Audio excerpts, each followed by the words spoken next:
Mateus 13, os versículos de 1 a 8. Diz assim: mais tarde, naquele mesmo dia, Jesus saiu de casa e sentou-se à beira-mar. Logo uma grande multidão se juntou ao seu redor.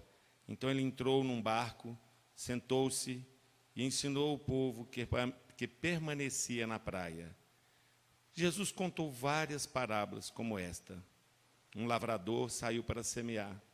Enquanto espalhava sementes pelo campo, algumas caíram à beira do caminho, e as aves vieram e as comeram. Outras sementes caíram em solo rochoso, e não havendo muita terra, germinaram rapidamente.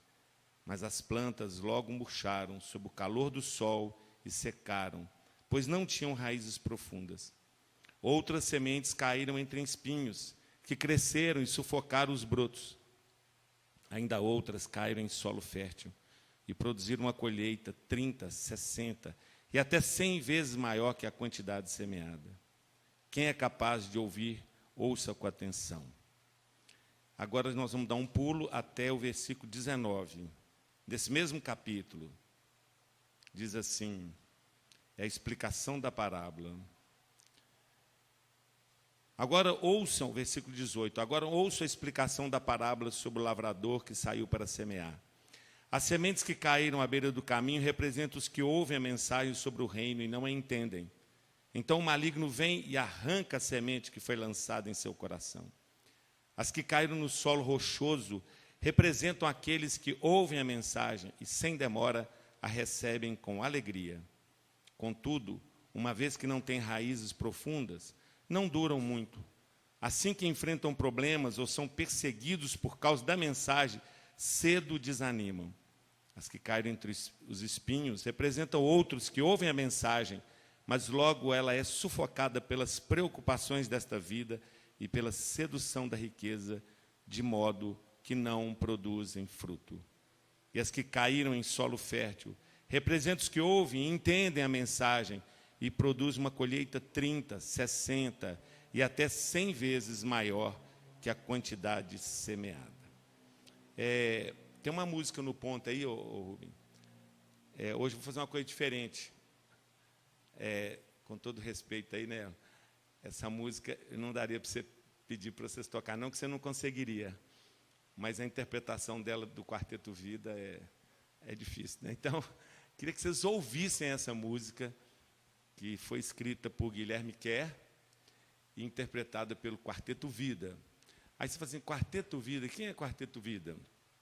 Quarteto Vida é um quarteto que começou em 1983, lá em casa, e na primeira formação tinha a Vânia, a Denise, a Dorinha e a Heloísa.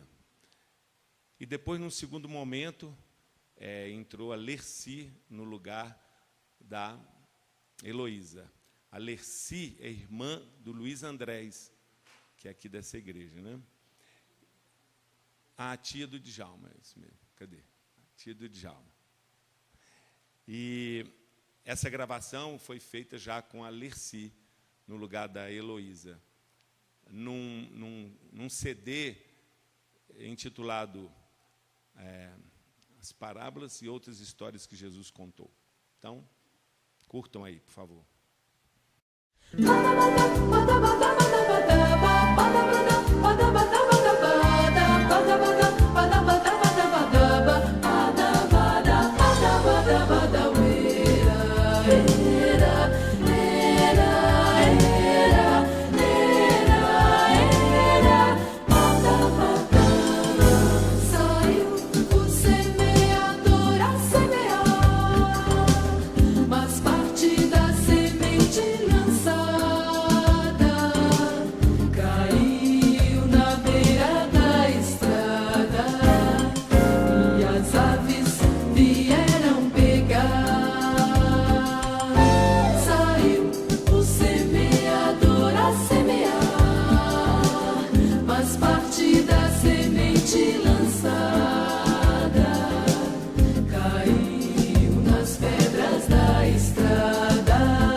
Outra caiu nos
DJ, o melhor contralto do Brasil? A Vânia cantando. E o melhor soprano é a Alessi, viu? A Alessi cantava de tal jeito que a voz dela entrava dentro da gente assim, né? Coisa, canta até hoje, louvado seja Deus, né? Louvado seja Deus. Então, não sei se você sabe, durante 9 anos eu trabalhei numa rádio chamada Rádio Transmundial. E eu tinha lá um programa, eu ia a cada 15 dias lá, eu gravava um programa, eu gravava uma série de programas, chamado Virada Radical, e apresentava um programa ao vivo, chamado Espaço Transmundial. E eu tinha uma maneira de começar o programa, que eu vou tentar aqui ver se eu lembro como é que era. Era assim, o programa chamado Virada Radical, né?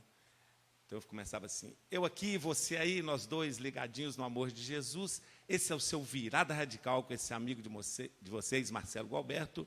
Por que vai tocar agora? Ou Vânia tem que atender, porque é a Miriam, então não sei. Volta tudo, depois você faz aí, né? Atende lá. É porque a Miriam, você sabe, né? E eu preciso porque a mensagem está aí também. Então. Tudo vacada. Vamos lá. Eu aqui, você aí. Coisa da rádio. Eu aqui, você aí, nós dois ligadinhos no amor de Jesus. Esse é o seu Virada Radical com esse amigo de vocês, Marcelo Gualberto. Um programa da Mocidade para Cristo do Brasil, nas ondas da Transmundial. Vamos começar com boa música, a música que vem de Belo Horizonte, Arlon Lemos. Aí. Por que esse nome Virada Radical? E por que eu estou falando sobre tudo isso? Porque hoje nós vamos ter a alegria, o prazer, a honra de presenciar aqui o batismo do nosso queridíssimo irmão Edinho. E quando eu pensei nessa mensagem, eu pensei em você, Edinho, né? Virada Radical. E a mensagem está ali no celular, mas eu vou aqui, eu lembro uma parte dela. Eu começo dizendo o seguinte: virada radical, discípulos ou cristãos? Na Bíblia, apenas 3 vezes os seguidores de Jesus foram chamados de cristãos, que no grego significa pequenos cristos. Mas mais de 200 vezes aparece a palavra discípulo, né? Que é um aluno, que é seguidor, que é um seguidor de Jesus. Então, a palavra discípulo, ela tem muito a ver com essa ideia de um mestre, de um professor e de um seguidor, de um aluno. E a palavra radical, se a gente, há um tempo atrás, acho que uns 3 ou 4 anos atrás, nós, inclusive, estudamos um livro chamado O Discípulo Radical, né? Acho que é John Stott, não é isso? John Stott. Parece que quando a gente coloca a palavra discípulo radical, parece que é meio redundante, né? Porque para ser discípulo tem que ser radical, né? Será que não é assim uma redundância? E acabamos de ler uma palavra belíssima de Jesus, uma parábola, que ele conta a respeito do semeador que saiu para semear. E ele falou que a semente foi caindo em vários tipos de solo, né? A primeira caiu à beira do caminho e os discípulos, as aves vieram e comeram a semente. Depois caiu sobre um terreno rochoso. Tudo bem? Tudo bem, gente, louvado seja Deus.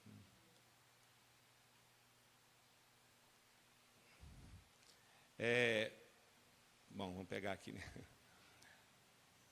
A segunda caiu em terreno rochoso, a terceira caiu entre espinhos, e a quarta finalmente caiu em boa terra e deu frutos, né? A 30, 60 e a 100 por 1. E é interessante que nós podemos perceber nessa mensagem, ou nessa parábola, que a semente foi a mesma que o semeador semeou. A diferença estava no tipo de solo. Isso é importante.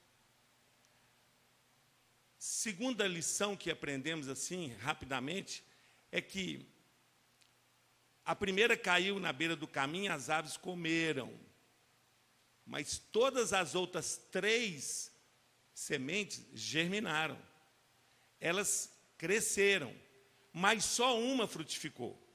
Ok? Então, a semente é a mesma, o solo é que era diferente. A primeira caiu à beira do caminho, essa não frutificou nada, porque as aves vieram e comeram. Mas as outras 3, elas cresceram sim, mas só uma chegou a dar fruto.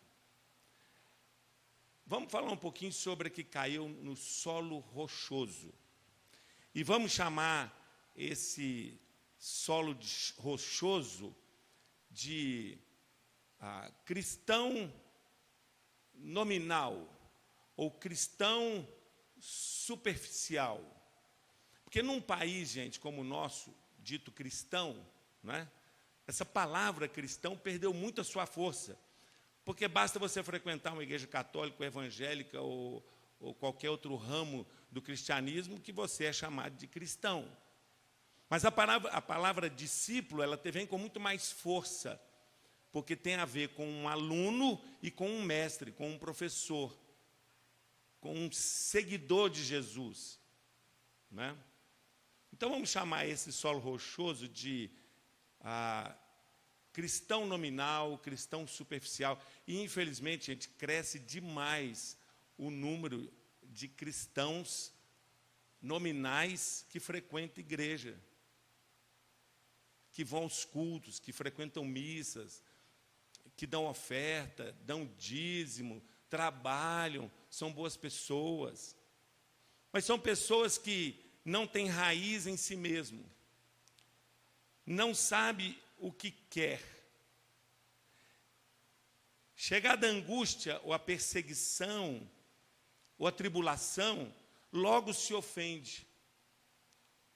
Usando um termo muito comum hoje, é o cristão mimimi, egocêntrico, que corre atrás de bênçãos, só olha para o umbigo, relação utilitária com Deus. É o famoso me dá, eu quero minha bênção, onde é que está a minha bênção? Não há um compromisso com a missão, com a tarefa, mas há apenas o desejo de se obter bênçãos. E se vem a tribulação, se vem a provação, ele não tem raiz, o solo é rochoso, cresce rapidamente, mas não se sustém, porque é uma relação utilitária com Deus. Eu tenho aprendido, gente, que toda relação, seja ela com Deus, com a esposa, com o amigo, com o patrão, com o empregado, com qualquer pessoa, qualquer tipo de relação, ela só se sustenta se houver uma troca. Nenhuma relação se sustenta se não há troca justa. Pode ver, pode perceber nos divórcios. Não há uma troca justa. As relações de amizade. O cristão mimimi, ele está seguindo enquanto Deus dá a bênção. Se por acaso, no entender dele, a bênção não veio, então ele vai procurar outro Deus, outra igreja, outro lugar, porque, afinal de contas, chove na horta de todo mundo, só na minha horta que não chove, porque Deus se esqueceu de mim, porque eu sou a 29ª pessoa depois de ninguém, coitado de mim. Não tem raiz, não tem maturidade, não cresceu. O solo espinhoso, digamos que é o cristão um pouco mais comprometido. Vamos chamá-lo também de nominal. Mas há aí um compromisso um pouco maior. Parece que há um crescimento, não é? Mas esse aí também, ele vive dividido. Ele quer servir a 2 senhores. Porque diz que os espinhos cresceram. E os espinhos, Jesus disse, são as preocupações desta vida, né? O acumular riquezas.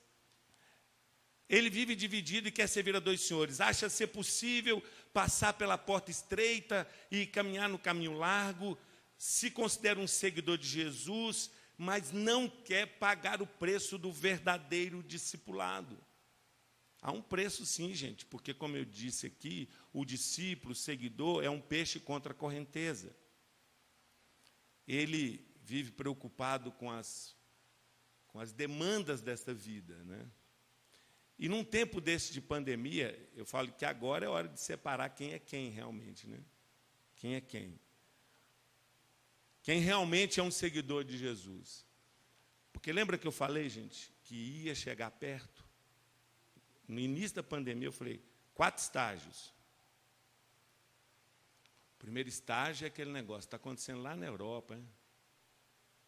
Estamos de férias em casa. O primeiro estágio foi assim. Lembro tanto de meme que apareceu, que está todo mundo de férias e tal. Segundo estágio, o susto, né? Mas chegou no Brasil, hein? Terceiro estágio, mais susto ainda, porque começa a chegar perto de nós.